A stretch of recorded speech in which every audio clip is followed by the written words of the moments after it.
늙은이를 꾸짖지 말고 권하되 아버지에게 하듯 하며 젊은이에게는 형제에게 하듯 하고 늙은 여자에게는 어머니에게 하듯 하며 젊은 여자에게는 온전히 깨끗함으로 자매에게 하듯 하라. 참 과부인 과부를 존대하라. 만일 어떤 과부에게 자녀나 손자들이 있거든 그들로 먼저 자기 집에서 효를 행하여 부모에게 보답하기를 배우게 하라. 이것이 하나님 앞에 받으실 만한 것이니라. 참 과부로서 외로운 자는 하나님께 소망을 두어 주야로 항상 간구와 기도를 하거니와 향락을 좋아하는 자는 살았으나 죽었느니라. 내가 또한 이것을 명하여 그들로 책망받을 것이 없게 하라. 누구든지 자기 친족 특히 자기 가족을 돌보지 아니하면 믿음을 배반한 자요 불신자보다 더 악한 자니라. 과부로 명부에 올릴 자는 나이가 60이 덜 되지 아니하고 한 남편의 아내였던 자로서 선한 행실의 증거가 있어 혹은 자녀를 양육하며 혹은 나그네를 대접하며 혹은 성도들의 발을 씻으며 혹은 환난 당한 자들을 구제하며 혹은 모든 선한 일을 행한 자라야 할 것이요. 젊은 과부는 올리지 말지니 이는 정욕으로 그리스도를 배반할 때에 시집 가고자 함이니 처음 믿음을 저버렸으므로 정죄를 받느니라.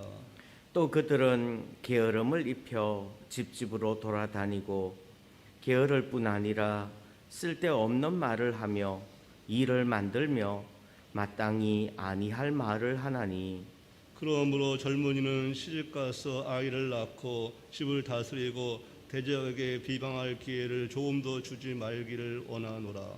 이미 사탄에게 돌아간 자들도 있도다. 만일 믿는 여자에게 과부 친척이 있거든 자기가 도와주고 교회가 짐지지 않게 하라. 이는 참 과부를 도와주게 하려 함이라.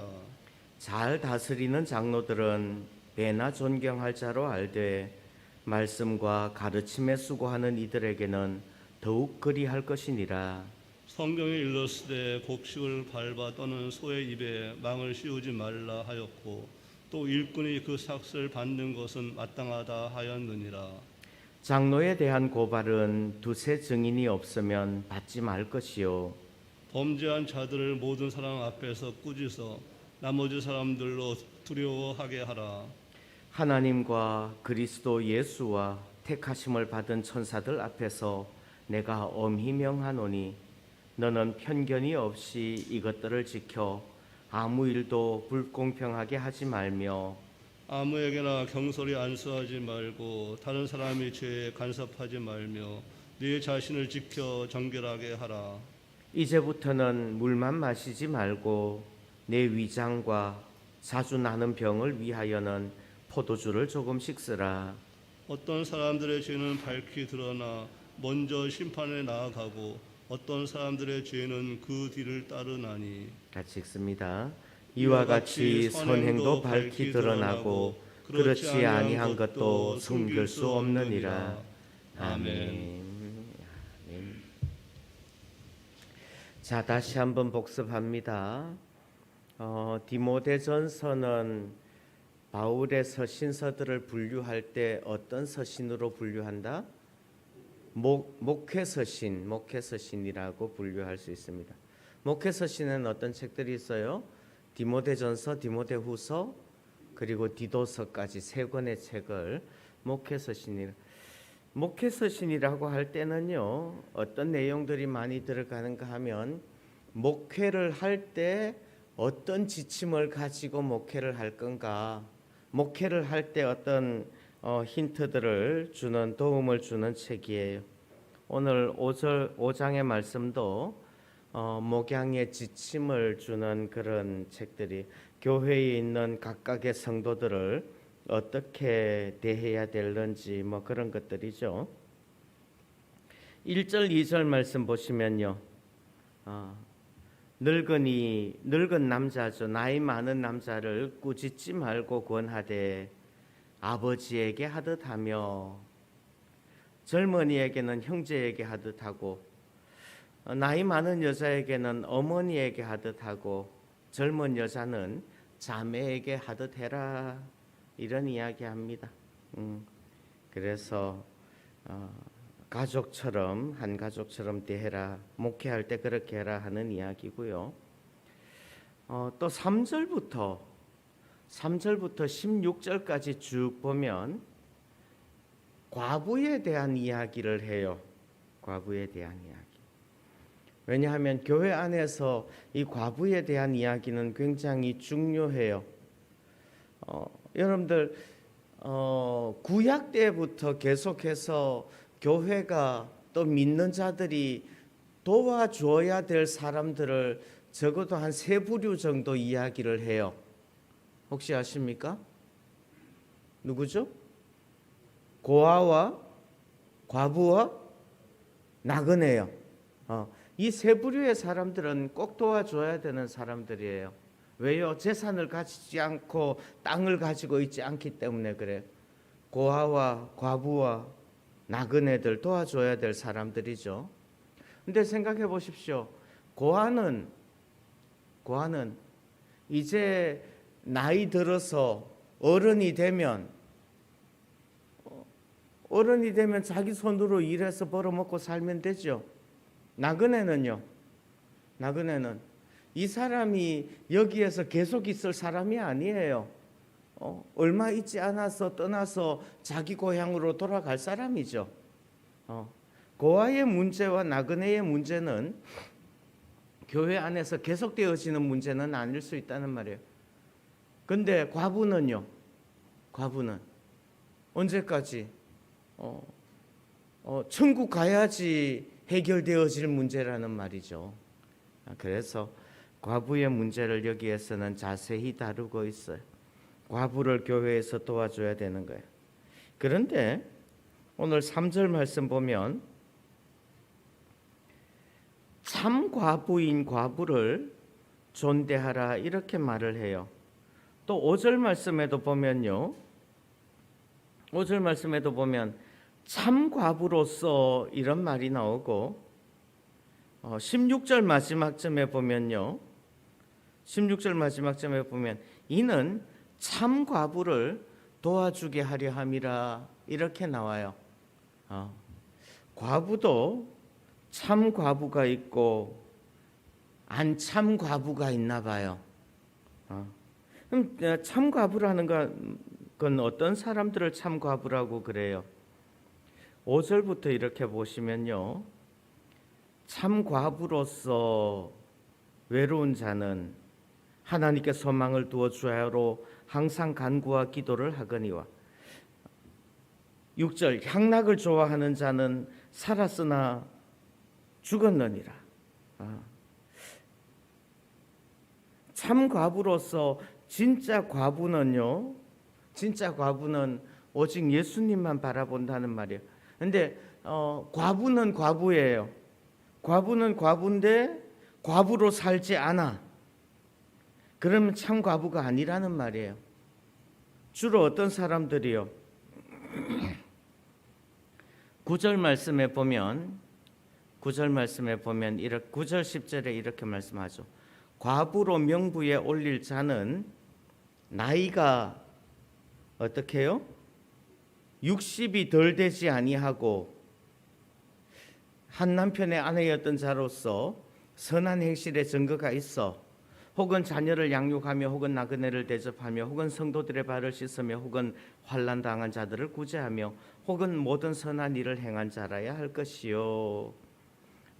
쭉 이런 항목들이 나옵니다마는 어쨌든 나이가 60이 덜 되지 않아야 된다고 이야기를 해요. 왜 그래요? 11절 젊은 과부는 올리지 말지니 이는 정욕으로 그리스도를 배반할 때에 시집가고자 함이니 처음 믿음을 저버렸으므로 정죄를 받느니라.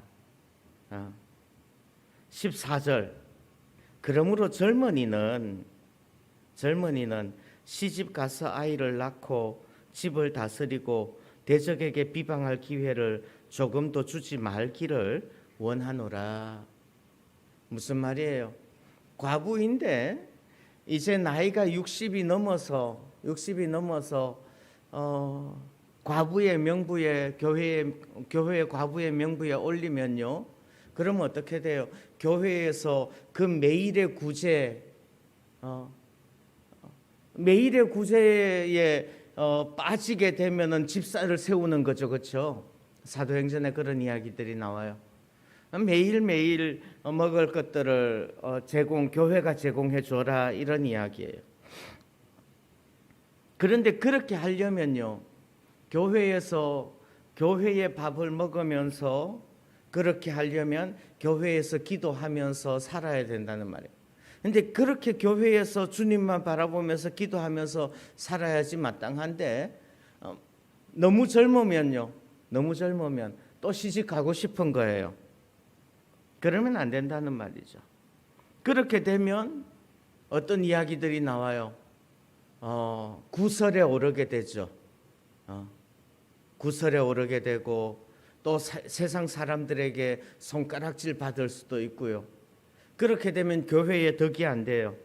그래서 젊은이는요, 그렇게 구설에 오르고 또 이런저런 소문에 휘둘리고 그러는 것보다는 차라리 어떻게 해요? 재가를 하라는 말이죠. 재혼을 하라는 말이에요. 시집 가서 아이 낳고 집 다스리고 그래서 가정 꾸리고 사는 게 그게 잘하는 거라는 말입니다. 근데 이제 젊어요. 힘이 있어요. 피곤하지 않아요. 그런데 과부예요. 남편을 내조할 일이 없어요. 그러면 어떻게 해요? 13절. 또 그들은 게으름을 익혀 집집으로 돌아다니고 게으를 뿐 아니라 쓸데없는 말을 하며 일을 만들며 마땅히 아니할 말을 하나니. 이렇게 되는 게 이제 바람직하지 않다는 말이에요.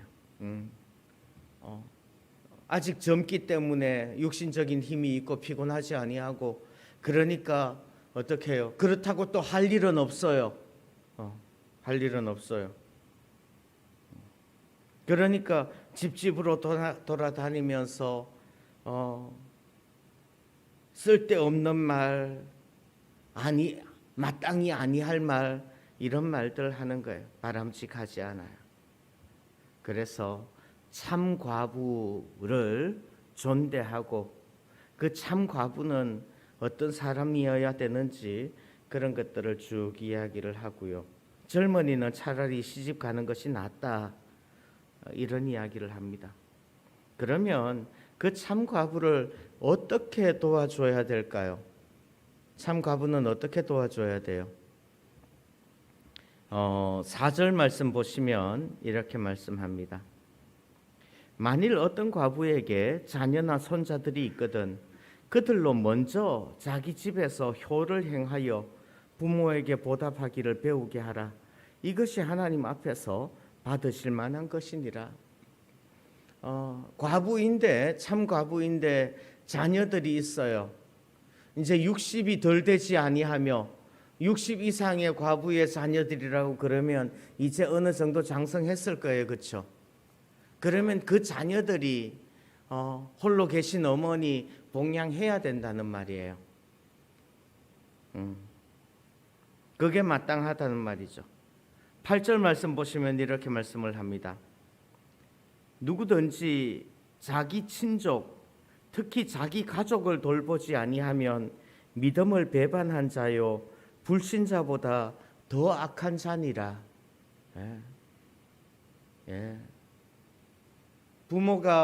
어머니가 혼자 계시는데 그거 돌보지 않으면 안 된다는 말이에요. 근데 항상 그런 일들은 있었어요. 예수님 당시에도 고르반이라는 것을 야단치신 적이 있어요. 고르반이 뭔지 아세요? 고르반의 뜻은 하나님께 드림이 되었다라는 뜻이에요. 고르반. 내가 홀로 계시는 어머니에게, 내가 부모님에게 드려야 될 매달의 생활비, 그거 매달 부모님께 붙여드리고 있었는데 어느 날 교회에서 특별 헌금 하십시오 이렇게 광고를 하네 목사님이. 그래서 어떻게 해요? 그래서 내가 어머니에게 보내드려야 될 한 달 생활비를 교회에서 특별 헌금 하라고 그러니까 교회에 헌금을 냈어요. 그래서 어머니 이번 달에는 생활비 못 드려요. 이걸 뭐라고 그런다고요? 고르반. 고르반. 내가 드려 유익하게 할 것이 하나님께 드림이 되었다라는 뜻이에요. 그거 바람직하지 않다는 말이죠. 하나님께서 그거 기뻐하지 않는다는 말이에요. 누구든지 자기 친족, 특히 자기 가족을 돌보지 아니하면 믿음을 배반한 자요 불신자보다 더 악한 자.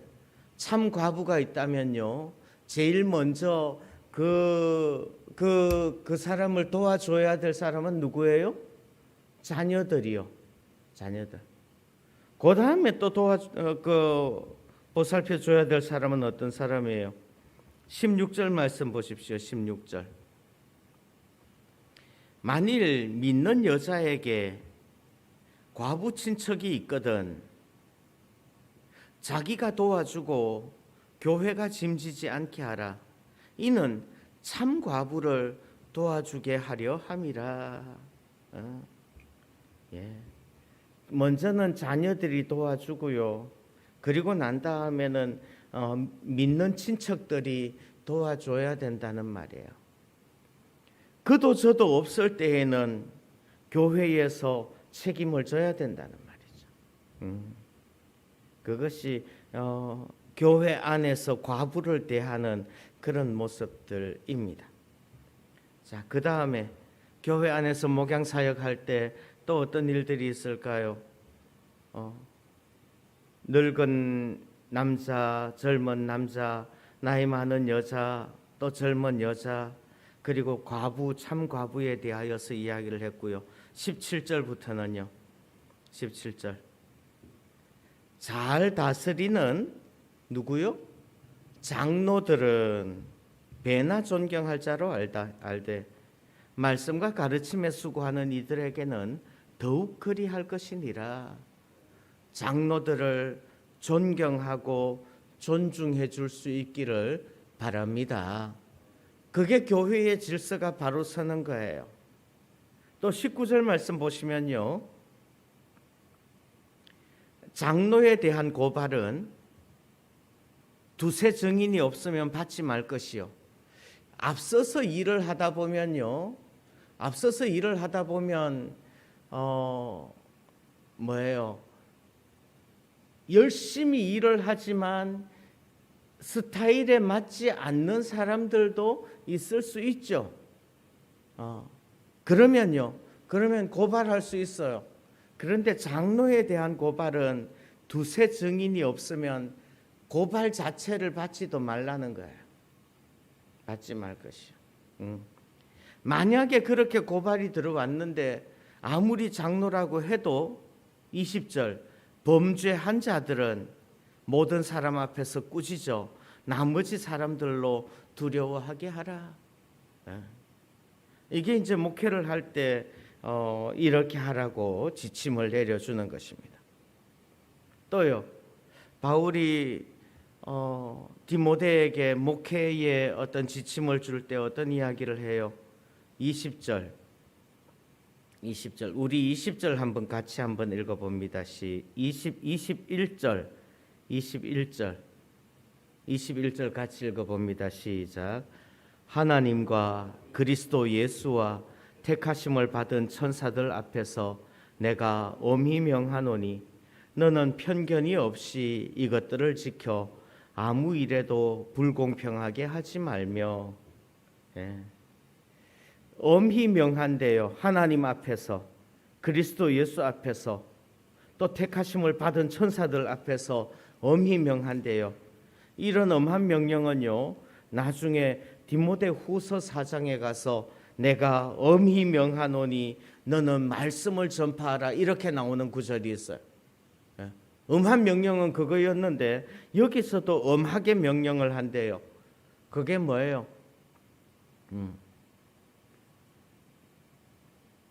두 가지 단어를 볼게요.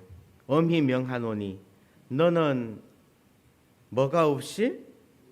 편견이 없이 이것들을 지켜 아무 일에도 어떻게 하지 말아요? 불공평하게 하지 말아요. 편견 없이 불공평하게 하지 말며 사실 목회를 할 때 제일 나쁜 것 중에 하나가 그거 같아요. 편견과 불공평. 어떤 기준과 잣대를 다르게 두는 거죠. 내 마음에 들면 좋은 거고 내 마음에 안 들면 나쁜 거고 이렇게 되어져서는 안 된다는 말이에요. 편견과 불공평. 그런 것들이 되면 나중에는 어떻게 돼요? 편애가 생기죠.